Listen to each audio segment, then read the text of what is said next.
عمل پیرا ہو جاؤ۔ اس کے بعد کہا گیا کہ ان یمسسکم کرہن فقط مسل قوم کرہم مثلو، یعنی یہ اگر تمہیں زخم لگا ہے، کرہن کا مطلب ہوتا ہے زخم، چوٹ، یعنی اگر تمہیں زخم اور چوٹ لگی ہے تو اس سے پہلے ایک دوسری قوم کو بھی چوٹ لگ چکی ہے۔ مسل قوم، قوم جب لفظ آتا ہے تو یہ کنٹیکسٹ میں دیکھا جاتا ہے کہ یہ کس کے بارے میں کہا جا رہا ہے۔ تو قوم یہاں پہ جب یہ لفظ آیا ہے تو یہ دشمنوں کے لیے لفظ آیا ہے کہ یعنی اس سے پہلے تمہارے دشمنوں کو بھی اسی طرح کی چوٹ لگ چکی ہے۔ اب مسلمانوں کو یہاں پہ کون سی چوٹ لگی ہے؟ تقریباً 70 کے قریب جو ہے نا صحابہ اکرام شہید ہو گئے ہیں، اور یہ جو سارا واقعہ ہے اس پہ اللہ تعالیٰ کی ذات نے تبصرہ کیا ہے، سارے واقعے پہ کرہن کا لفظ استعمال کیا ہے۔ یہ بڑا امپورٹنٹ لفظ ہے، یعنی یہ پورا کا پورا جو واقعہ ہے اس کو ہم شکست نہیں کہہ سکتے، یعنی جو قرآن مجید کے الفاظ ہوتے ہیں وہ بڑے امپورٹنٹ ہوتے ہیں اور اسی پہ فوکس کرنا چاہیے۔ ہماری سیرت النبی کی کتابوں میں اور عموماً تقریباً طور پہ یہ لفظ بولا جاتا ہے کہ مسلمانوں کو شکست ہو گئی، یہ قرآن قبول نہیں کرتا، قرآن اس چیز کو قبول نہیں کرتا۔ آگے چل کے جو ہے نا مزید واضح ہو جائے گا، قرآن یہی کہہ رہا ہے کہ ایک چوٹ لگی ہے بس۔ اگر ہم نے اس کو شکست کا لفظ بولنا ہی ہے تو ہم اس کے ساتھ کچھ ایسے الفاظ ضرور لانے چاہیے کہ وقتی طور پہ ایک ہزیمت ہو گئی، وقتی طور پہ ایک شکست ہو گئی، آپ اس طرح کے الفاظ بول لیں، لیکن یوں ہی آپ یہ کہتے ہیں کہ مسلمانوں کو شکست ہو گئی تو یہ قرآن کا بیان نہیں ہے۔ قرآن کا بیان جو ہے وہ یہ ہے کہ یہ چوٹ ہے، یہ چوٹ لگی ہے، اور اس سے پہلے ایک دوسری قوم کو بھی اس طرح کی ایک چوٹ لگ چکی ہے، یعنی یہ کہ وہ قوم جن کا کوئی نظریہ نہیں ہے، شرک پہ مبنی زندگی گزارتی ہے، جبکہ تم لوگ جو ہو وہ ایک نظریے کے ساتھ زندگی گزارتے ہو، اللہ کے راستے میں نکلے ہو، یعنی اپنی جانیں ہتھیلیوں پہ لے کے نکلے ہو۔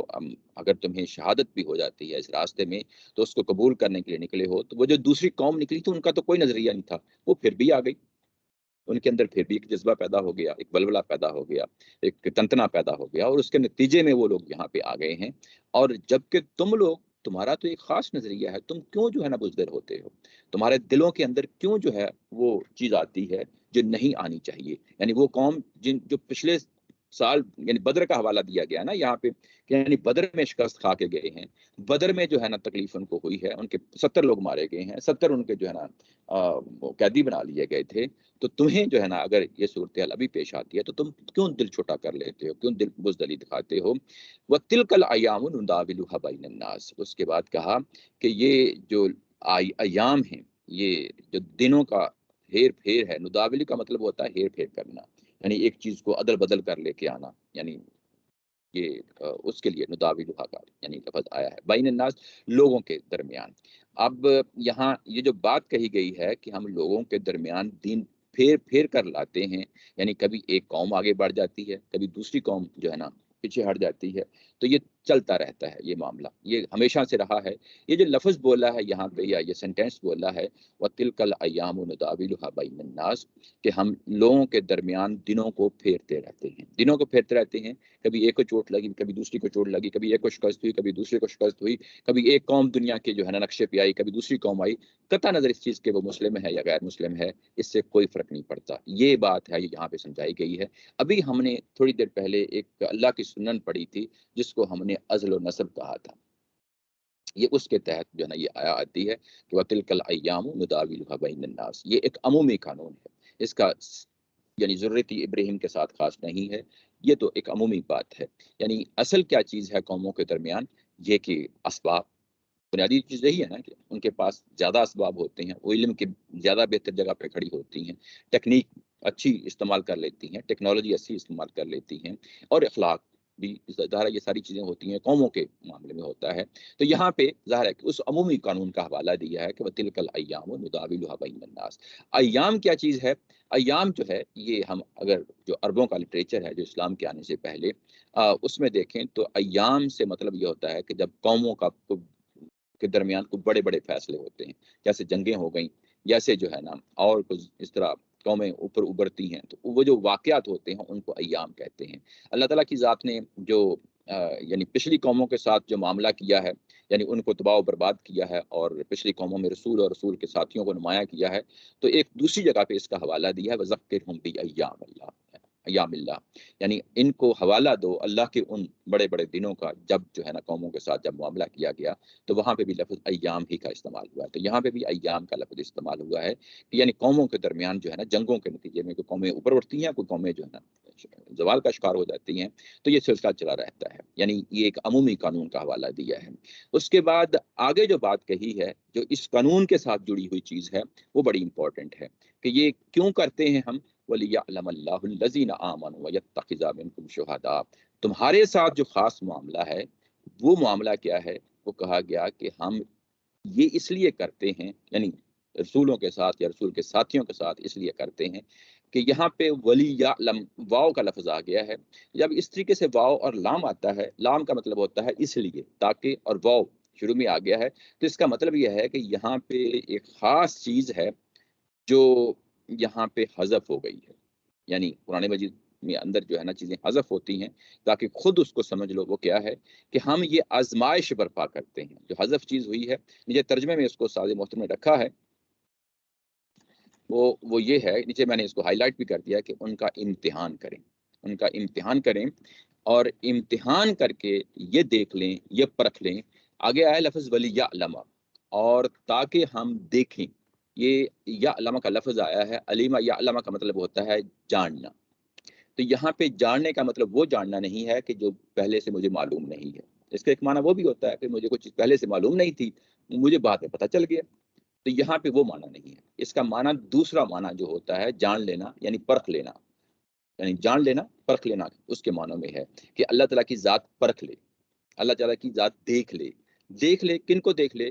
ان لوگوں کو دیکھ لے کہ جو حقیقی طور پہ اہل ایمان ہیں کہ نہیں ہیں. الذین آمنوا، یعنی اصل جو ہے یہ جو جنگیں برپا کی جاتی ہیں رسولوں کے دور میں، اس کے نتیجے میں ظاہر ہے کہ اونچ نیچ ہوتی ہے، اور جو آزمائشیں آتی ہیں، جو امتحان ہوتے ہیں، اس کا ایک نتیجہ ہے لازمی طور پہ جو اللہ تعالیٰ کی ذات دیکھنا چاہتی ہے، وہ یہ کہ تم میں سے کون ہیں جو حقیقی طور پہ ایمان لے کے آیا ہے کہ نہیں لے کے آیا. یہ ایک پہلو ہے. دوسرا یہ کہ وَيَتَّخِذَ مِنكُمْ شُهَدَاءَ، اور دوسرا یہ کہ اس چیز کو دیکھ لے، یعنی کہ کون ہے جو واقعتاً آگے بڑھ کے اللہ کے راستے میں شہادت دیتا ہے. یعنی شہادت دیتا ہے، یہاں پہ شہداء کا لفظ آیا ہے. شہداء کا مطلب ہونا ہے شہید کی جمع ہے. شہید جو ہے، جیسا کہ سورہ بقرہ میں ہم پڑھائے ہیں، یہ اس کا معنی مقتول نہیں ہے. یعنی اپنے لفظ میں اس کا معنی مقتول نہیں ہے. یعنی جس کو اب ہم جو ہے نا شہید کہتے ہیں، یعنی گو کہ یہاں پہ ہم اسی معنی میں لے رہے ہیں، شہید کے معنی میں لے رہے ہیں. اس لیے مجھے تھوڑا سا اس کو یعنی تفصیل کرنی پڑ رہی ہے. یہ شہید کا جو لفظ ہے یہ اصل میں آیا ہے وَكَذَلِكَ جَعَلْنَكُمْ أُمَّةً وَسَطًا لِتَكُونُوا شُهَدَاءَ عَلَى النَّاسِ. یہ اوپر میں نے اس کو ظاہر کافی پیسٹ کیا ہوا ہے. یہ شہادت حق کی جو ذمہ داری ہے اس سے نکلا ہوا لفظ ہے. شہادت حق کیا ہے؟ شہادت حق یہ ہے کہ جو کچھ اللہ نے ہمیں دیا ہے، اللہ کے رسول نے دیا ہے، اس کو عملاً ہم اپنی زندگیوں میں جاری ساری کر دیں، اور اس کی بنیاد پہ لوگوں کے سامنے ہم گواہی دیں کہ یہ مذہب ہے، یہ دین ہے، یہ دین ہے، اس کو دیکھو اور تم بھی قبول کرو. اس کو ہم شہادت حق کہتے ہیں. جو لوگ اپنے آپ کو اس میں اس حد تک پہنچا دیتے ہیں، یعنی کس حد تک پہنچا دیتے ہیں کہ وہ اپنا تن من دھن لگا دیتے ہیں، تن من دھن لگا دیتے ہیں، یعنی اپنی ساری ایفرٹس لگا دیتے ہیں، اپنا مال لگا دیتے ہیں، اپنی جان لگا دیتے ہیں. اور جب جان لگا دیتے ہیں تو وہ کیا کرتے ہیں؟ اللہ کے راستے میں اپنا سب کچھ قربان کر دیتے ہیں. یہ جو شہادت حق کا جو سب سے بڑا مرتبہ ہے وہ ظاہر ہے، اس کو ہم شہید کہتے ہیں جب اللہ تعالیٰ کی ذات اس انداز میں کہتی ہے. اس لیے اس کو جب ترجمہ کیا ہے نیچے استاد محترم نے، تو وہ دیکھیں ترجمے میں کیا ہے کہ ترجمے اس کو بریکٹ میں رکھا ہے کہ اپنی جان دے کر بھی حق کی گواہی دینے والے ہوں. یعنی اصل اس کا مطلب یہی ہے، حق کی گواہی دینے والے. لیکن ظاہر ہے کہ اس کنٹیکسٹ میں آیا ہے تو انہوں نے اپنی جانوں کا نذرانہ بھی پیش کر دینا ہے، تو پھر ظاہر ہے کہ وہ اس کے لیے ہم یہ کہتے ہیں کہ یہ جان دے کر بھی حق کی گواہی دینے والے ہیں. یعنی اس لفظ کے اندر یہ کوئی نہیں ہے کہ یہ قتل ہونا ہے اللہ کے راستے میں، اس لفظ کے اندر نہیں ہے. لیکن ظاہر ہے کہ نتیجے کے اعتبار سے آ گیا ہے، تو اب ہم اس دوسرے معنی میں اس کو لے لیتے ہیں جس کو ہم شہید کا جو لفظ ہمارے ہاں اردو میں بھی استعمال ہوتا ہے اس معنی میں لے لیتے ہیں. تو اس معنی میں اس میں کوئی حرج نہیں ہے، لیکن اس لفظ کی پوری ہسٹری جو ہے وہ آپ کے سامنے رہنی چاہیے. جس طریقے سے قرآن اس کو استعمال کرتا ہے وہ چیز سامنے رہنی چاہیے. یعنی اصل چیز یہاں پہ جو بیان کی گئی ہے وہ یہ کہ جب ہم اس طرح کا مار کا برپا کرتے ہیں تاکہ تمہیں امتحان میں ڈالیں، اور امتحان میں جو چیزیں لازمی مقصود ہوتی ہیں وہ دیکھنا یہ ہوتا ہے کہ تم اپنے ایمان پہ کس حد تک کھڑے ہو. یعنی پکے ایمان پہ کھڑے ہو یا زبانی جمع خرچ کر رہے ہو. جب تک امتحان میں نہیں ڈالوں گا